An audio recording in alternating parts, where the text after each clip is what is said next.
Hey y'all, and welcome to Malcolm Veyron Talks. My name is Veyron, and today we're exposing how greedy airline execs are gouging hardworking Americans with shady backroom pricing schemes.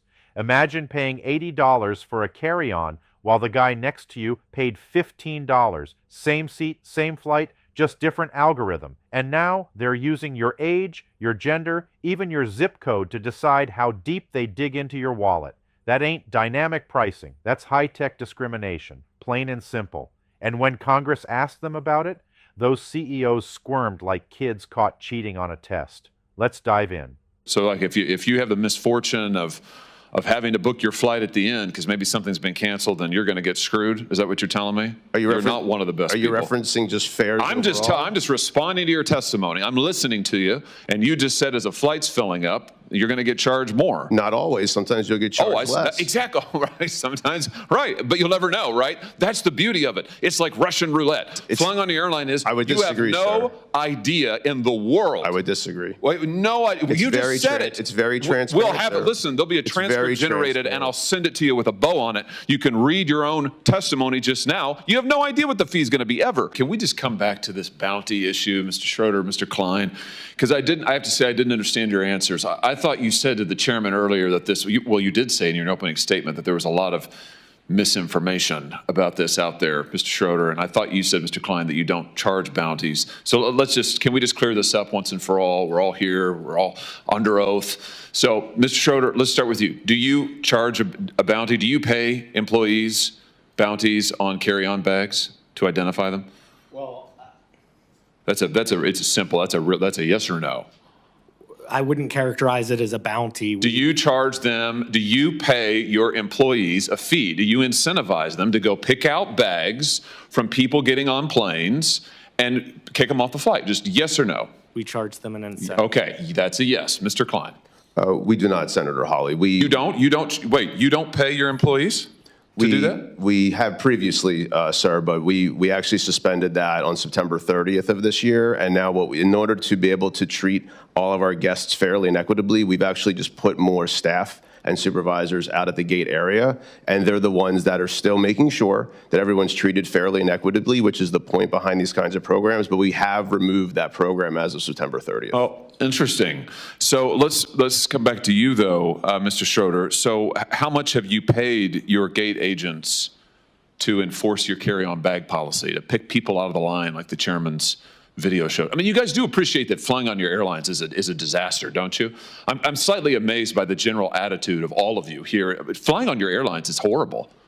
It's a terrible experience. I mean, I say this as a father of 3 young children, but I can't tell you, nobody enjoys flying on your airlines. It's a disaster. You charge people fees that they know nothing about. You harass them to death. I'll never forget, Mr. Johnson, during COVID when an attendant on your airline threatened my wife because our then 5-year-old son, his mask had slipped. This is back when we all had to wear those ridiculous masks. His mask had slipped below his nose. This flight attendant came up to my wife and said, if she didn't keep that mask over his nose at all points on this 4-hour flight, she would personally see that my wife was banned from flying. This has happened over and over to families. It's terrible. It's absolutely terrible. And your attitude here today seems to be, well, devil may care. There's nothing we can do about it. Well, I think we are going to do something about it.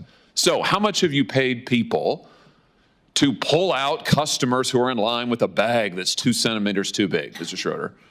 Well, we recognize this is a hard job, and so therefore we incentivize them to do that. How much? It's $10 per bag. Wow.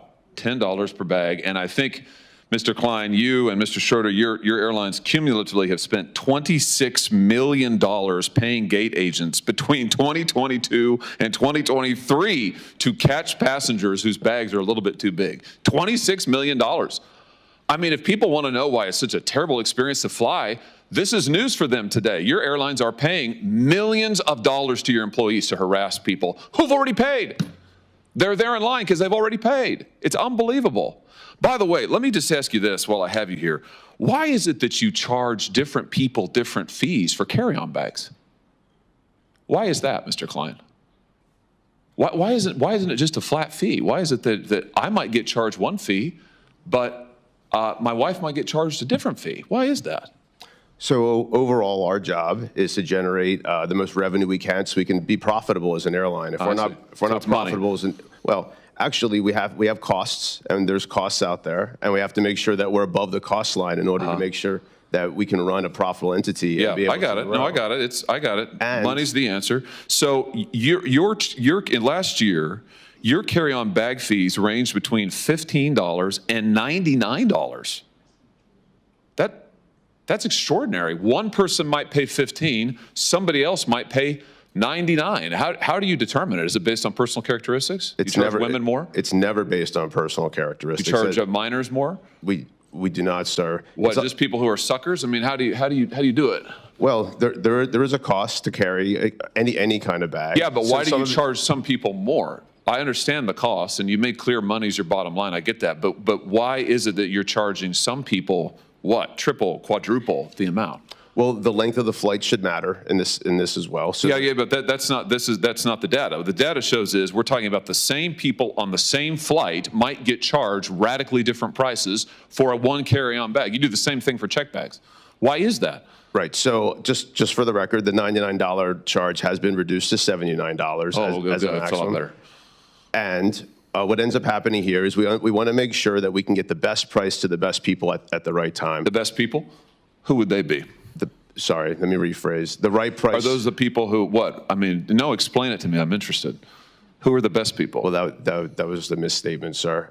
What we're trying to do is get the right price at the right time. And what that also means is making sure that if someone's on a flight that's now filling up, and we have a lot of, as we talked about, unbundled pricing. And they get screwed? So like if you have the misfortune of having to book your flight at the end because maybe something's been canceled, then you're going to get screwed? Is that what you're telling me? You're not one of the best people. Are you referencing just fares I'm just responding to your testimony. I'm listening to you, and you just said as a flight's filling up, you're going to get charged more. Not always. Sometimes you'll get charged less. Exactly. Right. Sometimes. Right. But you'll never know, right? That's the beauty of it. It's like Russian roulette. Flying on the airline is, I would disagree, you have no idea in the world. I would disagree. Wait, no idea. You just said it. It's very transparent. We'll have it. Listen, there'll be a transcript generated, and I'll send it to you with a bow on it. You can read your own testimony just now. You have no idea what the fee is going to be ever. Mr. Schroeder, what about you? Your airline charges, sometimes it's $0 for a bag checked. Sometimes it's $99 for a bag checked. On a first,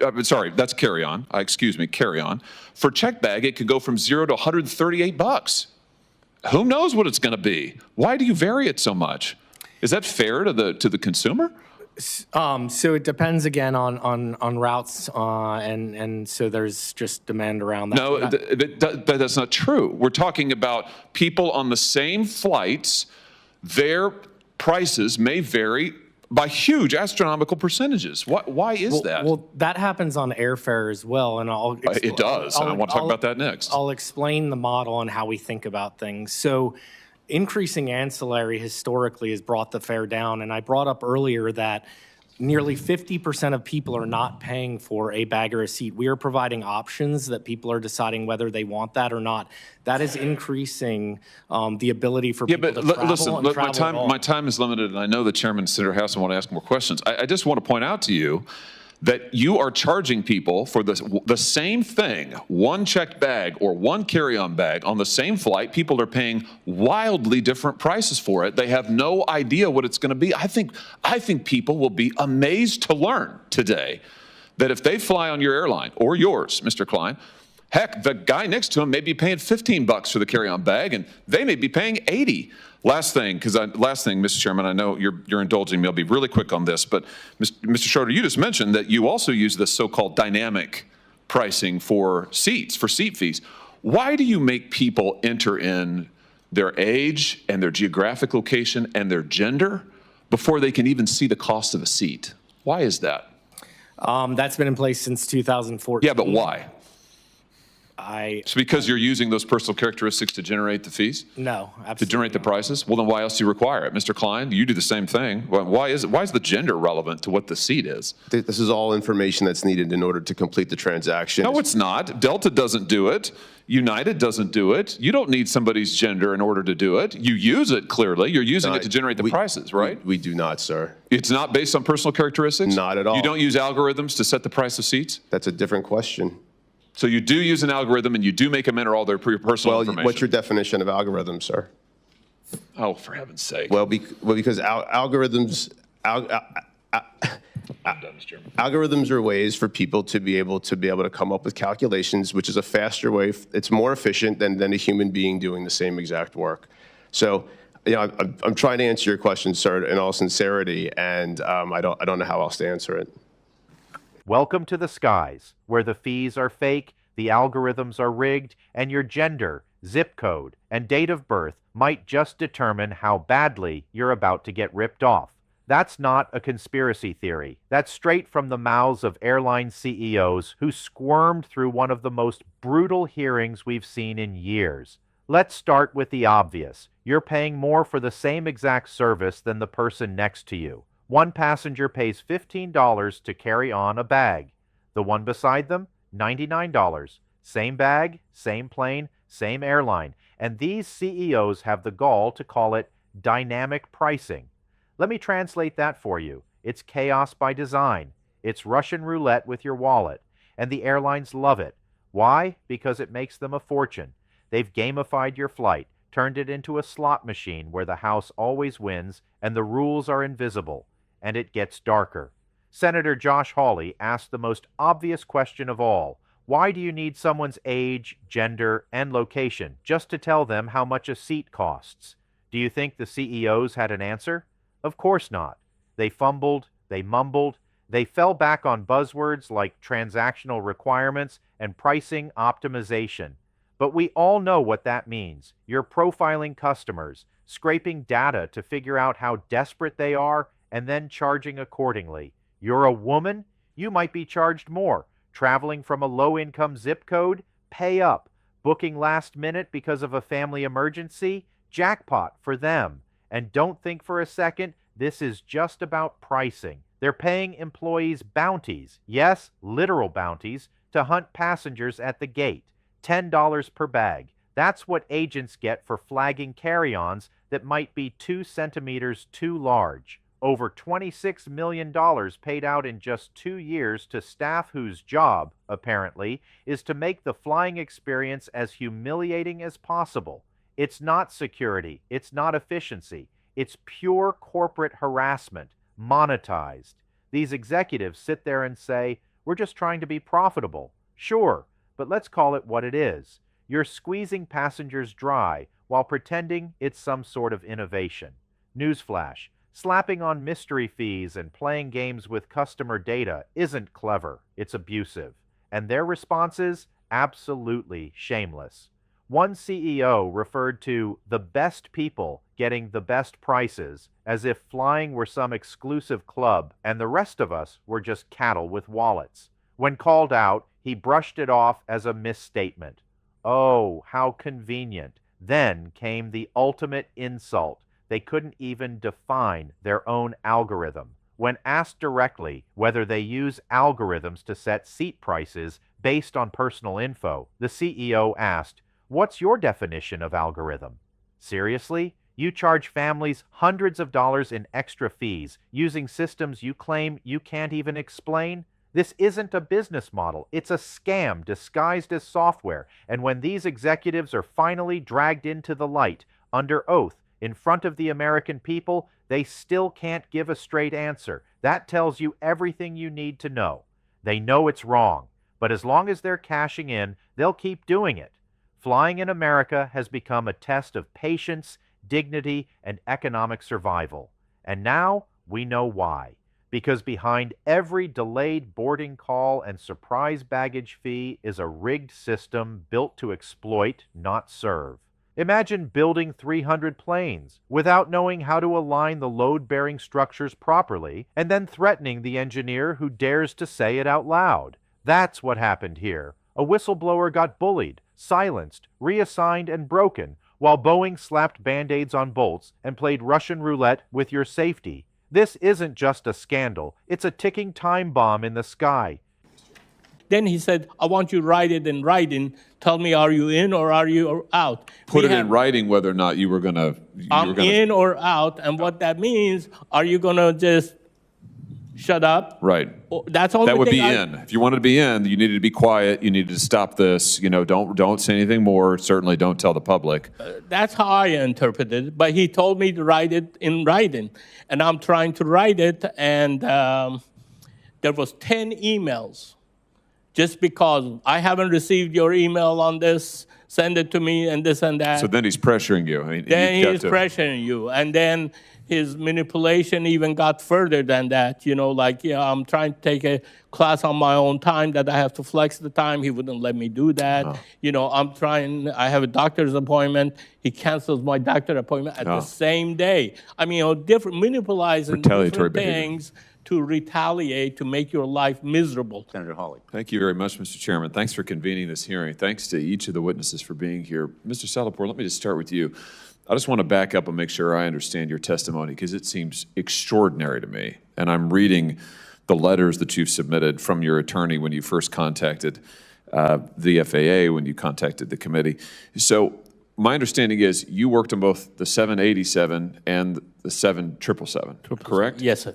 And you identified major safety concerns with both of these lines, shall Yes, we say. sir. And you identified these to your superiors. Yes, sir. I have written many memos time after time that we can provide. Over a period of years, I think. Yeah, this is like 3 years. For the 787, it's been 3 years of effort. And so your concerns, who knew about your concerns? How far up the chain do you know that they went? I have gone as high as Mark Stockton and Lisa Fall, who's the vice president. The vice president of the company. Yes. So they were and are aware of these major safety concerns. And this is what you do for a living. I mean, you're an engineer, right? I mean, I'm an engineer. I went to quality about 3-4 years ago. And when you put your quality hat, we are the eyes and ears of the public for the safety of the airplane. That's how I feel about our job. And so I have, you know, when I see concerning information or concerning, let's say, production issues, then it is our responsibility to make sure that, you know, if we are causing the airplane to have increased risk factors, our job is to eliminate those risk factors. Are these planes safe? Right now, I would not, you know, it's like an earthquake. You know, the big earthquake is coming, but when that hits the building that, you know, let's say if you're talking of a building, have to be prepared to accommodate that type of a, let's say, shakeup. You know, it has to be built properly. Right now, from what I've seen, the airplanes are not being built per spec and per requirement. So your testimony is the 787 line and the 777, the 777 line are you think are not. Well, not safe. they are doing stuff that increases the risk factors. Okay, when you increase the risk factors, you know, it's not just one. You are doing stress concentrations, that those stress concentrations, like, you know, breaking a paper clip, you know, you do it once or twice, it doesn't break, but it breaks at some time. As the plane gets older, you know, all of these things that, you know, you took, you know, you said it's not a safety issue, it becomes a safety issue. And the company's response to you was to threaten you? Threaten you, sideline you, you know, transfer you. You raised concerns about the 787, and so they transferred you to the 777, right? Well, yes. Initially, they just cut me off of all the meetings. Ah. They took my name out, and then so I was just doing nothing. I wasn't informed of what. Then they transferred me, and they do it pretty stealthy. Oh, we have a job over here. We want you to go over there. So they move you down there, and, you know, I come from like 40 years of engineering background. So when I see, and I've taken a lot of stress classes, even though I'm not a specialist on that, but when there's a problematic area that you see, you can recognize. So I just want to make sure I got the sequence right. So you raise these concerns, you get on the 787, you get transferred over to the 777, you raise the concerns there. They ignore it in both. They haven't addressed any of these concerns. Is that your testimony? Yes, sir. And at some point, they start to threaten you. You're talking about your boss calling you on your personal phone and berating you. And when did that start? Well, that started right after when I said, we have made over 300 plus airplanes. We still don't know how to put the load and sell. What I mean by that, if you build in an airplane, build in a house, it's like, put in the foundation. We have made over 300 airplanes. We still changing our process, like build the foundation to put the airplanes. We are struggling with that because they have changed the process from stable to unstable situation. They're not building the same datums that we were building. So you're causing your own problem, but you don't want to admit it. Just force fit the problem, force fit the misaligned holes and everything else and move on. And that's what they have been doing. And that's what I have brought up to their attention. I told my boss that I said in the report, I said, we have made 300 plus airplanes. That should have been more than adequate for us to resolve these things. All the problems that we've had, we put Band-Aid over Band-Aid to resolve the problems, and Band-Aid over Band-Aid doesn't cover it. Maybe we need to consider some engineering fundamentals with a little bit of GD&T to figure out what the problem is.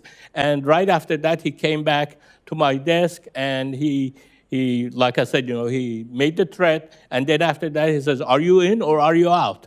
Meaning what? Are you in and are you out with Boeing? Are you going to be a good citizen and keep your mouth shut? Was that the implication? That's how I can interpret that. He would walk by me and he said, you better, then he said, I want you to write it in writing. Tell me, are you in or are you out? Put it in writing whether or not you were going to. I'm in or out. And what that means, are you going to just shut up? Right. That's all. That would be in. If you wanted to be in, you needed to be quiet. You needed to stop this. Don't say anything more. Certainly, don't tell the public. That's how I interpreted it. But he told me to write it in writing, and I'm trying to write it. And there was 10 emails, just because I haven't received your email on this. Send it to me, and this and that. So then he's pressuring you. Pressuring you, and then his manipulation even got further than that. I'm trying to take a class on my own time that I have to flex the time. He wouldn't let me do that. Oh.